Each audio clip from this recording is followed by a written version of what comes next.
ایک کشمیری نوجوان بھارتی پیراملٹری فورسز کے خلاف خودکش حملہ کر دیتا ہے جس کے نتیجے میں 40 سے زیادہ بھارتی فوجی ہلاک ہو جاتے ہیں۔ اور آپ کو یہ جان کے بالکل بھی حیرانی نہیں ہوگی کہ چند منٹوں کے اندر ہی بغیر کسی تحقیقات کے بی جے پی سرکار فوراً اس حملے کا الزام پاکستان پہ لگا دیتی ہے۔ ذرا سوچئے، الیکشنز کا ماحول ہو، بھارت ہندو قوم پرستی میں شرابور پہلے ہی اسلاموفوبیا اگر رہا ہو، اور اچانک ایک کشمیری نوجوان بھارتی فوجیوں پہ حملہ کر دے۔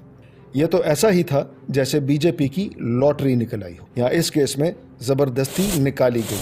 خیر، اب وقت تھا اس ڈرامے کے اگلے ایپیسوڈ کا، پاکستان کو سبق سکھانا۔ لیکن چونکہ اس ڈرامے کا اسکرپٹ پہلے ہی لکھا جا چکا تھا تو 26 فروری 2019 کا سورج طلوع ہونے سے پہلے بھارت کے بہادر ایئر فورس پائلٹس آدھی رات کے اندھیرے میں 12 میراج 2000 طیارے لے کے پاکستان کے شہر بالاکوٹ میں داخل ہوتے ہیں اور ایک سو کالڈ سرجیکل سٹرائک کر دیتے ہیں۔ اور اگلے دن بھارتی میڈیا جس کے منہ سے پاکستان کا ذکر کرتے ہوئے پہلے ہی جھاگ نکل آتی ہے، اس کی تو عید ہو گئی۔ دن بھر انڈین میڈیا پہ تماشا چلتا رہا کہ انڈیا نے پاکستان کو سبق سکھا دیا ہے۔ بھارتی وزیر خارجہ سشما سوراج منظر عام پہ آتی ہیں اور دعویٰ کرتی ہیں کہ بھارتی ایئر فورس نے مبینہ دہشت گردوں کے ٹھکانوں کو نشانہ بناتے ہوئے 350 دہشت گردوں کو ہلاک کر دیا ہے۔ لیکن جیسے ہی سورج کی روشنی رات کو دن میں بدلتی ہے، حقیقت عیاں ہونے لگتی ہے اور بھارت کا طاقت اور فیصلہ کن اقدام کا بیانیہ بکھرنے لگتا ہے۔ سیٹلائٹس کے ذریعے حاصل کردہ تصاویر سے بیشتر معتبر ذرائع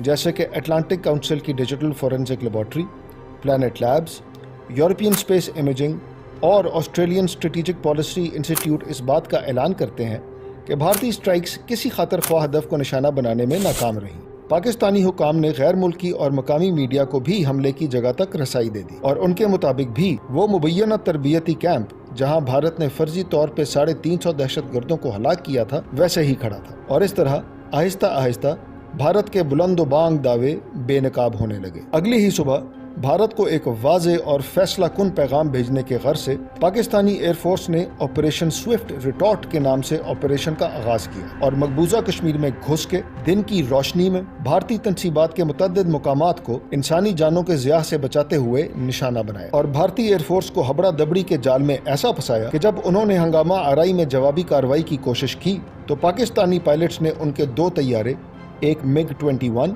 اور ایک Su-30 درخت پہ بیٹھے پرندوں کی طرح مار گرائے۔ لیکن بھارت کو اصل سبکی کا سامنا تب کرنا پڑا جب MiG 21 کا pilot wing commander Abhinandan Varthaman اپنے گرتے ہوئے طیارے سے ایجیکٹ کر کے پاکستان کی سرزمین پہ آ گرا اور زندہ گرفتار ہو گیا۔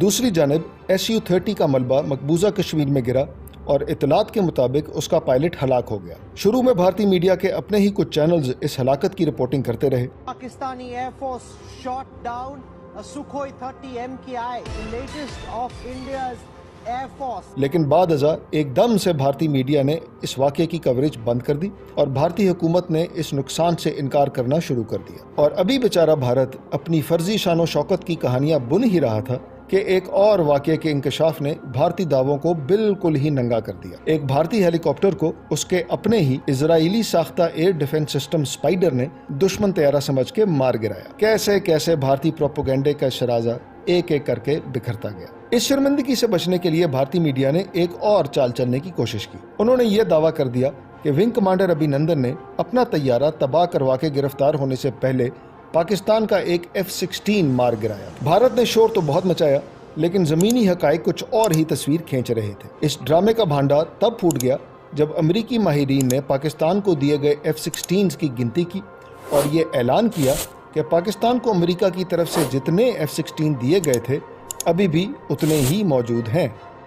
ہم نے چشمدید گواہ کے ساتھ یہ دیکھ پائے ہیں کہ ہمارے ایک MiG 21 کو وہاں کریش ہونے دیکھا، ہمارے ایک C-17 ہیلی کاپٹر کو ہم لوگ تباہ ہوتے دیکھا فرینڈلی فائر میں، اس میں 6-7 ہمارے ایئر پرسنل ان کو ہم شہادت ہوتے ہوئے دیکھا۔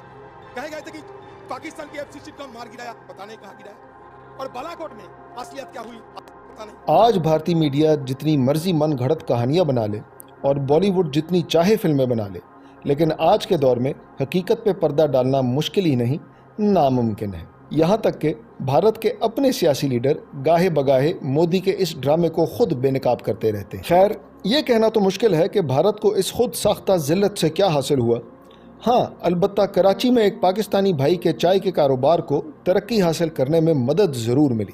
ان کی چائے واقعی فینٹاسٹک ہے.